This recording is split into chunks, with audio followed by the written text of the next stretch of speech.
Logis, logis, logis. Mari kita berpikir logis bersama Podcast Logis. Podcast Logis, Selalu membersamaimu tanpa terbatas. ruang dan waktu.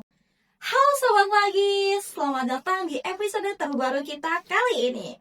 Gimana nih kabarnya teman-teman? Semoga selalu dalam keadaan sehat dan berbahagia ya. Sebelum itu kenalin aku Alia yang bakal nemenin Sobat Logis pada episode hari ini. Tentunya aku gak sendirian ya teman-teman. Aku bareng dengan narasumber hebat dan keren kita, yaitu seorang mahasiswa yang aktif di organisasi. Ini dia Kak Umar selaku kader kepenulisan UKM Pendidikan dan Penalaran. Halo Kak Umar. Halo Kak Alia. Gimana nih kabarnya Kak Umar? Alhamdulillah baik Karin. Alhamdulillah nih Kak. Boleh dong Kak Umar kenalan ke Sobat Logis terlebih dahulu. Boleh. Halo semuanya, nama aku Torik Umar Raisa, biasa dipanggil Umar. Nah, di UKM Pendidikan dan Penalaran ini, aku sebagai kader OC yang berfokus di bidang kepenulisan di UKM Pendidikan dan Penalaran. Salam kenal ya Kak Umar. Salam kenal. Oke, aku boleh tanya-tanya nih Kak. Sebelum itu, Kakak akhir-akhir ini sibuk ngapain aja sih? Oke, jadi akhir-akhir ini aku lagi ikut 2 proker, yaitu penelitian ilmiah dan karya ilmiah mahasiswa. Oke, berarti masih seputar kepenulisan nih ya Kak ya? Betul. Nah, cocok banget teman-teman. Hari ini kita bakal bincang-bincang santai mengenai kepenulisan. Tentunya teman-teman udah ngerasain nih drama dalam menulis esai ya. Ada yang relate gak teman-teman? Pasti banyak dari teman-teman masih bingung gimana sih cara menulis esai yang baik dan juga benar. Nah, dan apa aja kesalahan yang umum dilakukan oleh mahasiswa dalam menulis esai nih Kak? Oke, kesalahan umum yang biasa dilakuin itu biasanya bahasanya terlalu sehari-hari gitu ya, lalu juga strukturnya bisa itu kan ngaruh juga ya Kak, itu kan lalu juga dari pengembangan dan penulisan idenya juga mengaruh juga sih Kak, gitu. Oke, Kak Umar, kalau boleh tahu nih Kak, Kakak dulu kan waktu awal nulis esai pasti melakukan kesalahan ya tentunya ya Kak. Nah, kesalahan apa sih yang dulu Kak Umar sering lakukan? Oke, jadi kesalahan yang aku lakuin itu pertama, aku bingung nentuin topik yang sesuai dengan tema yang diberikan. Alhasil judulnya itu aku juga jadi bingung gitu kan. Nah, terus aku menggunakan bahasa yang bisa dibilang formal. Jadi kayak bahasa sehari-hari gitulah Kak gitu kan. Terus juga strukturnya aku juga awal-awal masih bingung gitu sih Kak gitu kan. Tapi sekarang alhamdulillah sudah mengerti. Alhamdulillah ya Kak. Nah, itu kayaknya kesalahan yang sering banget ya dilakukan oleh mahasiswa dan juga teman-teman nih Kak ya. Betul. Oke, nih Kakak sebagai kader kepenulisan UKM Pendidikan dan Penalaran, tentunya banyak melihat esai yang ditulis oleh teman-teman fungsionaris ya Kak. Nah, dari yang Kakak lihat sendiri, kira-kira Kakak dapat mengambil kesimpulan kesalahan apa aja sih yang paling sering dilakukan oleh teman-teman fungsionaris? Oke, jadi kemarin itu kan ada proker FD ini Kak. Nah kebetulan itu tuh nulis esai gitu kan. Nah, jadi kesalahan yang aku perhatiin dari beberapa esai-esai teman-teman fungsionaris, itu yang pertama ada mulai dari strukturnya yang masih salah gitu kan, lalu juga gaya bahasanya gitu, terus lalu juga dari penulisan dan pengembangan ide yang sudah mereka dapatkan itu masih perlu dikembangkan lagi. Lalu juga dari segi gaya bahasa yang harusnya itu di italic jadi tidak di italic gitu Kak. Seperti itu. Oke Kak, nah dari kesalahan dalam penyampaian isi argumen, struktur, dan juga gaya bahasanya nih. Nah menurut Kakak, mana sih yang paling fatal? Oke, dari antara ketiga itu ya.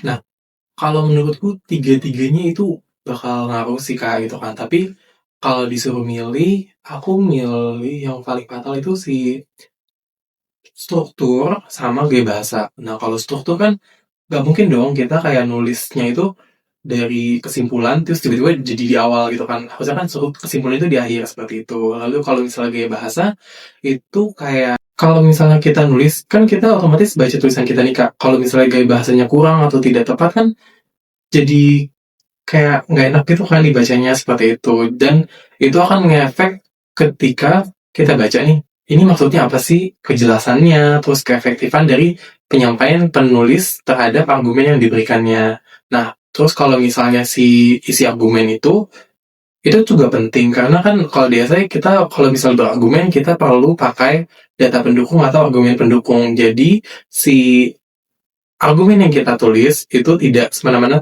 hanya argumen saja. Jadi bisa dipercaya sama oleh pembacanya gitu. Oke Kak Umar, jadi itu kan mengenai cara menyampaikan sebuah ide ya dari teman-teman sendiri. Nah, kalau dari segi strukturnya, menurut kakak teman-teman itu sebenarnya udah paham belum sih dari mulai pendahuluan, isi dan juga kesimpulannya sendiri? Oke, kalau misalnya dari strukturnya tadi ya. Nah, Iya. strukturnya itu kalau aku lihat kemarin beberapa paham, tapi beberapa juga perlu dikembangkan lagi seperti itu. Jadi aku jelasin sedikit ya, kalau misalnya struktur esai itu apa sih?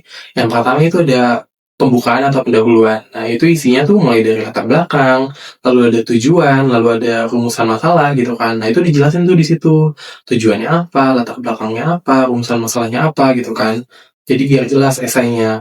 Lalu juga ada isi. Nah, isi itu sendiri tuh bisa berupa pendapat, lalu juga argumen. Seperti yang tadi saya bilang, kalau argumen itu perlu yang namanya tuh data pendukung atau argumen pendukung, seperti itu Kak. Nah, kalau misalnya kesimpulan sendiri, seperti kesimpulan pada umumnya, yaitu menyimpulkan dari yang telah dibahas sebelumnya. Dan juga jangan lupa masukkan daftar pustakanya, gitu. Wah, ternyata masih banyak nih ya kesalahan yang sering dilakukan buat teman-teman. Tuh. Nah, Kak, mungkin Kak Umar ada nih tips and trick buat teman-teman yang lagi belajar dalam menulis esai. Mungkin dari teknik yang bisa diambil nih dari awal menulis, Kak. Oke, jadi tips and trick ya, jadi yang pertama tuh kita bisa tentuin dulu nih, topiknya dari tema yang diberikan. Nah, topiknya ini tuh harus sesuai sama tema gitu kan. Lalu juga kita perhatikan nih strukturnya, sudah betul belum pembukaan, isi, dan penutupnya. Lalu juga kita bisa membuat judul yang menarik. Nah, judul di esai ini itu terdiri dari, yang pertama ada isu atau permasalahannya. Terus yang kedua, ada dampaknya apa. Terus yang ketiga ini harus ada sih solusinya gitu kan Kak. Lalu ada sih ruang lingkupnya. Nah, contohnya, aku kasih contoh, kakak bisa bantu ya, gitu kan. Nah, jadi yang pertama itu, misalnya isu permasalahan aku, krisis sampah plastik. Nah, dampaknya kan terhadap sungai. Kalau solusinya dari kakak, kira-kira mau apa?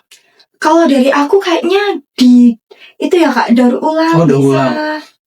Oke, bisa. Jadi kok judulnya, krisis sampah plastik terhadap sungai, dan solusinya, yaitu tadi daur ulang di ruang lingkupnya di perkotaan A misalnya. Jadi isunya kan krisis sampah plastik ini, lalu juga dampaknya terhadap sungai, lalu juga solusi yang diberikan itu daur ulang tadi, lalu juga ruang lingkupnya adalah di perkotaan A. Seperti itu Kak.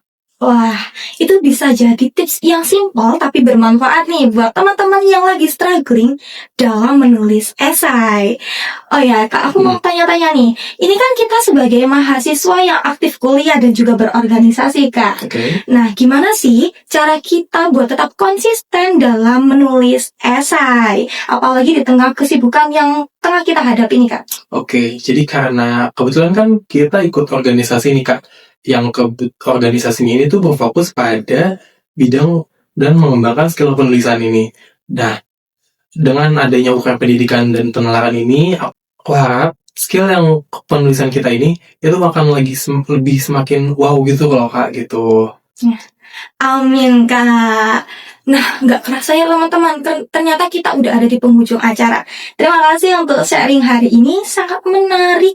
Dan semoga dapat mengedukasi teman-teman yang lagi belajar esai nih Kak. Oh ya, yang terakhir mungkin Kak Umar ada pesan nih buat teman-teman yang lagi belajar biar makin semangat nih Kak dalam menulis esainya. Oke, pesannya buat semua yang lagi menulis esai atau menulis kepenulisan yang lainnya, itu bisa mulai aja dulu, jangan takut salah, nggak apa-apa kalau misalnya salah, karena kita bisa belajar dan berkembang dari kesalahan itu. Kalau misalnya menulis, kita bisa tulis, nanti kita baca ulang kembali, lalu kita bisa temuin kesalahan yang kita lakuin dari tulis-tulisan itu, seperti itu. Nah gitu teman-teman, jadi jangan minder dulu ya, coba aja dulu, semoga berhasil dan jangan menyerah teman-teman.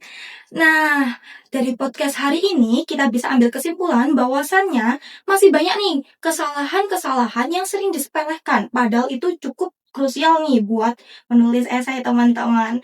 Terima kasih ya buat Kak Umar yang udah sharing, berbagi ilmu dan juga pengalamannya pada hari ini, Kak. Sama-sama, Kak. Next time bisa kali ya Kak sharing-sharing lagi. Boleh, dan aku harap podcast hari ini bisa membantu teman-teman dalam memberikan wawasan yang lebih luas lagi dalam kepenulisan ini. Amin. Amin. Gak kerasanya teman-teman, segmen hari ini telah usai. Terima kasih buat Sobat Logis yang udah setia buat nonton podcast kita pada hari ini. Sampai jumpa di podcast selanjutnya. Tetap semangat dan sampai jumpa. Pepe Logis, Pepe Logis, Pepe Logis, Pepe Logis, Badawika.